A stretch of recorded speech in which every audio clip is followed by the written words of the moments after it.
Father George Shalhoub journeyed from Syria to start St. Mary's Mission in Livonia, Michigan, with only a handful of parishioners in 1972. 40 years later, its grand basilica and thriving cultural center is at the heart of the local community.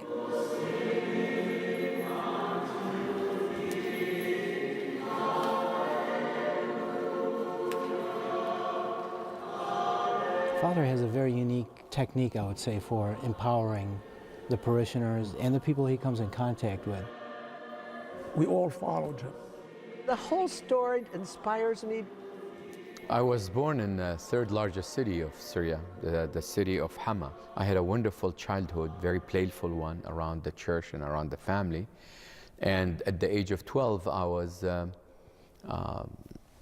summoned to go home and take some of my belonging and placed on a train with 5 other boys and shipped to Lebanon without knowing where we're going, you know. But the bishop asked, the late Bishop Ignatius asked my dad that he should give his son to be a priest. My dad never consulted me or even asked my opinion. So when we went, I thought we were going to a summer camp for a week, but the train got to Tripoli, and there was a driver came and picked us up and took us to the seminary, which is the Balamand Seminary. Rejoice, Virgin Theotokos, Mary, full of grace, the Lord. It was a cultural shock coming here, not knowing how to drive, read signs, ordering food, have no family. But there was a small few family in Western Wayne County wanted to build a church. So they asked the Archbishop to see who's available. And because you have to be married before you are ordained a priest, the Archbishop asked me if I desire to marry, and I said, please, I would want. He said, do you have a girlfriend? I said, no, you find me one. So, and he introduced me to a wonderful lady, and I'm surprised she said yes without even talking, without dating, without visiting. And I drove with her in 1972, February 6th, came from Toledo to Detroit, and we were received by a lady that took us to her house and a handful of people. And I said, I came here to build you a church. I was one of the first people among 5, 6 families to start the church when we brought Father George to direct us and be our priest. We fell in love with him right off the bat, and that was the end of it. We just kept coming. We went from church to church. We rented churches. We rented homes. We rented halls for our activity. And little by little, the word got out that there is a mission in Livonia. Well, the first land, it was a farm here on Merriman Road. It was 3.5 acres with the house. And I think we've kind of collected some $20,000. But I went out and I borrowed money from people.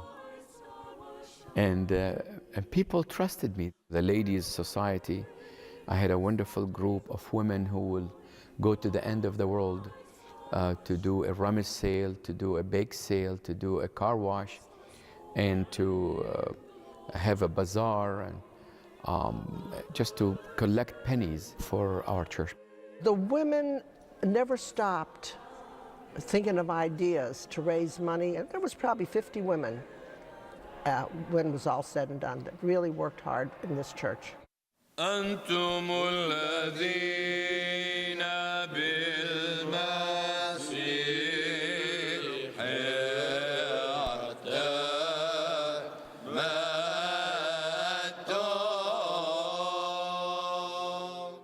Today we have close to maybe 700-800 people on Sunday, as you have witnessed.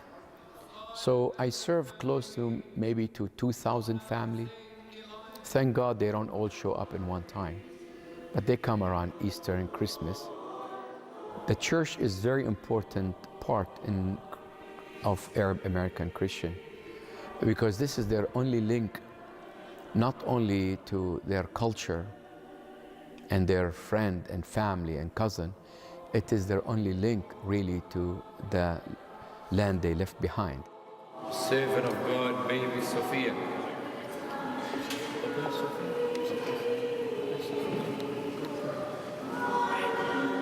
Father George brought me here. What drew me in was just his personality, and as I got to know him over the years, you know, that personality it really grows on you, and it's hard to separate yourself from you know, from the priest and from the man. Kiss across you. Jiddo. She's my granddaughter. Blow him a kiss. Oh. Blow him a kiss. He's always there for you. I don't care where you are or what you do. He's one of the most sincere friend I have. I can't ask for a better friend than him.